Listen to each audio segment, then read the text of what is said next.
لسان العرب کتاب، تاج العروض کتاب، فتح الباری کتاب، اس کے اندر لکھا کہ مورخین نے تحقیق کی کیا آقا سے قبل کسی نے آقا کا نام رکھا؟ فرماتے ہیں کہ اس میں احمد تو کسی نے نہیں رکھا۔ تحقیق کرنے کے بعد معلوم ہوا، مزید تحقیق کی پتہ چلا کہ رسول اللہ صلی اللہ علیہ وسلم کی ولادت کا جب وقت قریب ہوا 7 لوگوں کا نام محمد تھا۔ ان 3 کتابوں میں اس کی تحقیق لکھی، اور وہ نام کیوں رکھا کہ لوگوں نے خوشخبریاں دی، اہل کتاب نے خوشخبریاں دی آقا صلی اللہ علیہ وسلم کی ولادت کی، اور بتایا کہ آنے والے آخری نبی کا نام اس میں احمد اور محمد ہوگا۔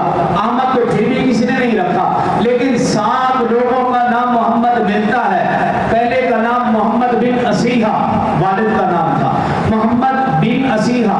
دوسرے کا نام محمد بن سفیان، تیسرے کا نام محمد بن مسلم، چوتھے کا نام محمد بن عمران، پانچویں کا نام محمد بن براہ کہتی، چھٹے کا نام محمد بن خزائی، ساتویں کا نام محمد بن عدی۔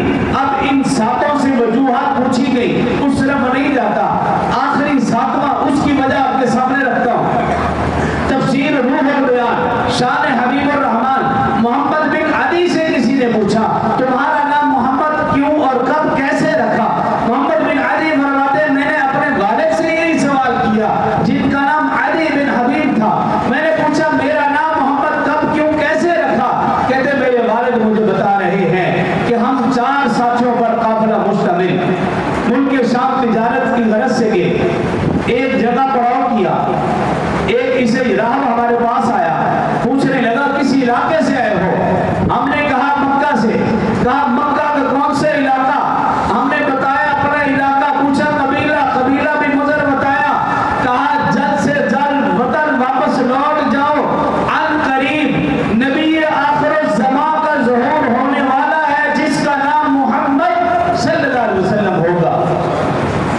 تو محمد بن عدی کے والد فرماتے ہم 4 ساتھی تھے، ہم چاروں نے واپسی کی راہ لی اور چاروں نے راستے میں منت مان لی کہ اگر اللہ نے ہمیں اولاد دی تو ہم اس کا نام رکھیں گے محمد۔ یہ منت مانی، اس منت کی برکت سے اللہ نے چاروں